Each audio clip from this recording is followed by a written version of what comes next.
if you have any solution, how you convince us with the mathematics model or the engineer procedure or any criteria, benchmark, you tell me, hey, your answer makes sense.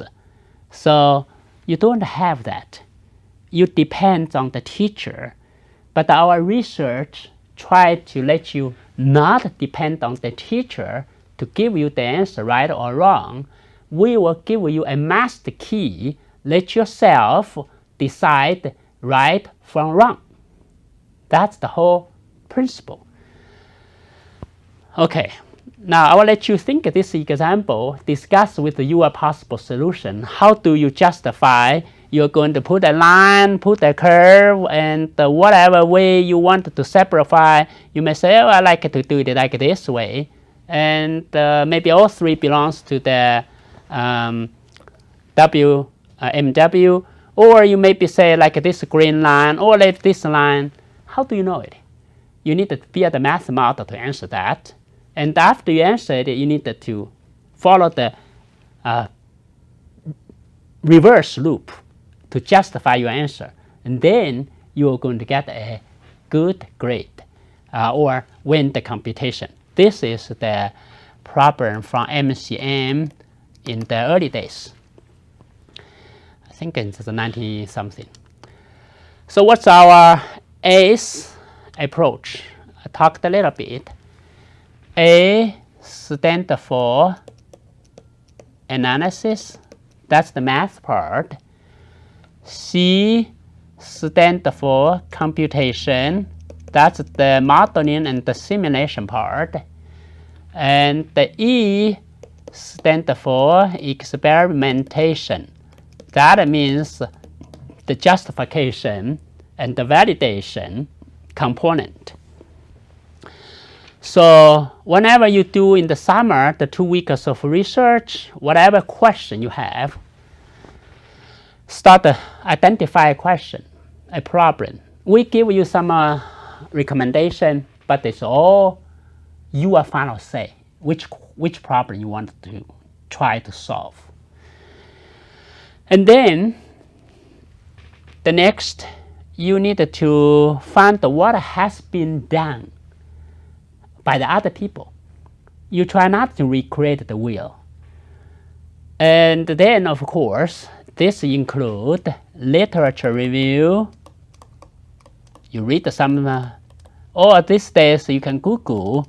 You know, in the undergraduate level, if you Google could not find it good enough, we assume it's new. Most probably it's not a new, fine. Next, you build the so-called conceptual model. Now, I talked a lot about the conceptual model. So far, I have not shown you many concrete examples. Conceptual model basically is a qualitative model. A qualitative model has no number, no function, but have a relationship. Give you an example. The change equals input minus output. That's a qualitative model. You have the invariant, but no math.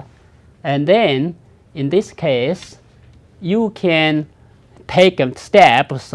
Oh, I'm going to write the change into derivatives, dx dt, and the input is a function of x, output is a function of x, so on and so forth.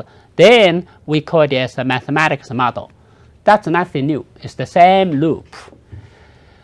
We talked about the problem solving. But the next is new. We do analysis. Of course, you always have your physical science principle, and you have your math equation. You try to solve it or try to analyze it. Does it make sense? For example, that's the unity match on both sides. And next, you do the computing, either numerical or analytical computing, or a simulation like what we did, we're going to do in the Stellar or MATLAB.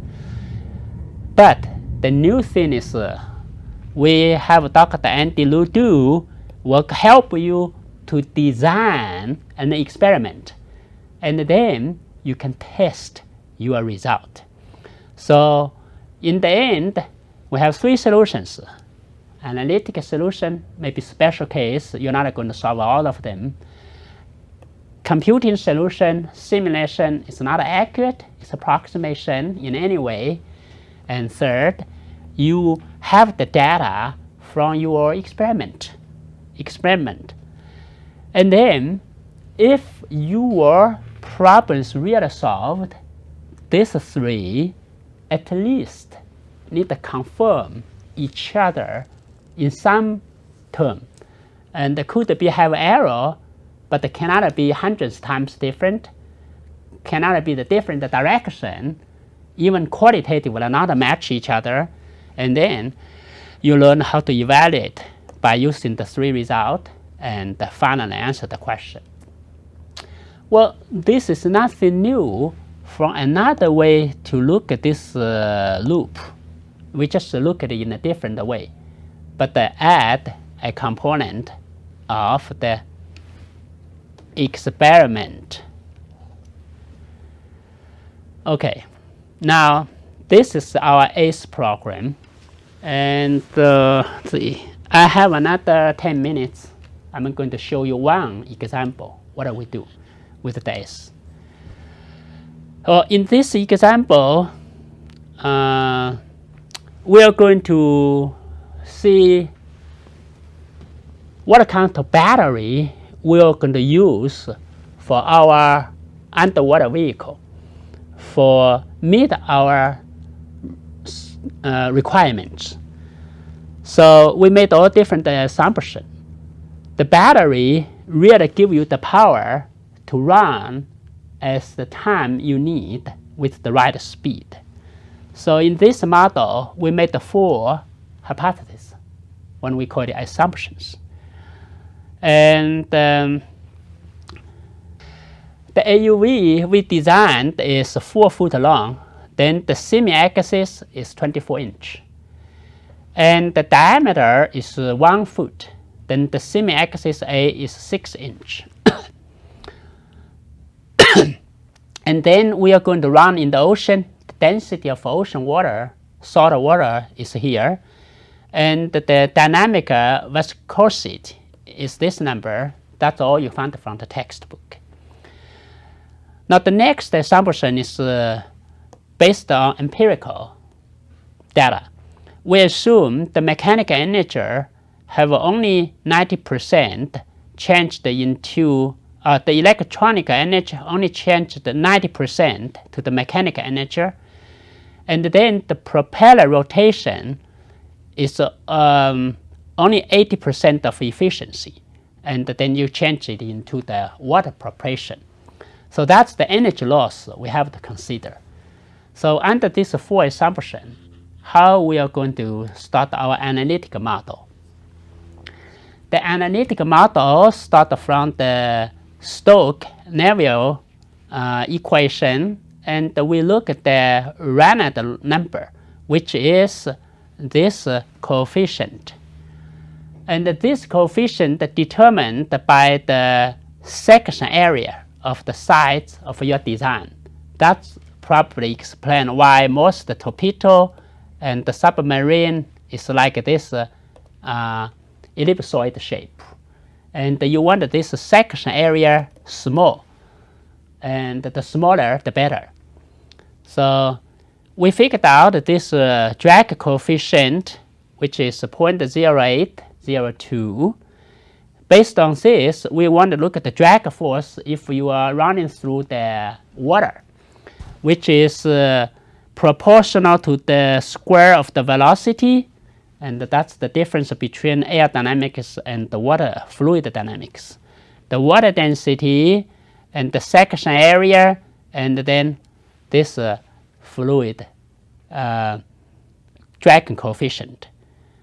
And based on the speed that we need, and then we can look at the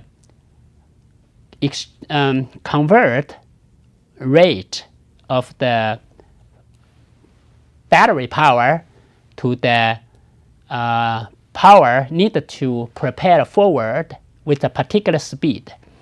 That's the speed times the drag force we got a moment ago, and divided by the two exchange rate. And once you know how much power you need per second, you need to see how much battery you have in your standard battery you install in the vehicle, and then the time you can run, the lifetime for you to run this experiment, is the total battery charge divided by the power of the consumption. So that's the way we're going to figure out how big a battery I need to carry on for how long my vehicle can run. So the simulation, the computation give us this curve depends on what speed I need. If my vehicle is designed by the maximum 3 meters per second, I need to run all the way from 0 to 3 meters per second. And then this is the power consumption in watts. And this is the Reynolds number, that's the constant, depends on the speed. But the power consumption is this. And the faster it runs, of course, the more power it consumes, but it's not linear. And so you probably will figure out the best way to run this vehicle is kind of like this speed for long term. And you can do this kind of optimization with the knowledge you have right now to see, hey, if I have this battery, I can run in any speed. What speed allow me to use the same set of battery to run the most distance course? Now you can do the maximization. What next is depends on the battery you use. Either use the 3 ampere 12 volt or 2 ampere 3.6 volt. And according to the speed, this tells you how long your battery can run. For example, if I use a 3 amp 12 volt, I run the maximum speed, it only allows me to run about 2 minutes. That's not good and too fast. Maybe if I run for about 1.5 meter per second, I can run about 10 minutes. That's a little bit low boundary. So that's just 2 from the 3 aspects of our analysis. So what is the third? What's the third? The third is the experiment. So far we only finished the 2/3. By the 8th method, those does not count. Still we don't know right or wrong. Our analysis and our computation only give me this kind of a conclusion unless I build my vehicle with the right design, put under the water, and to see if really I put this battery, it runs 10 minutes in this speed, I know my model, my calculation are really close to perfect.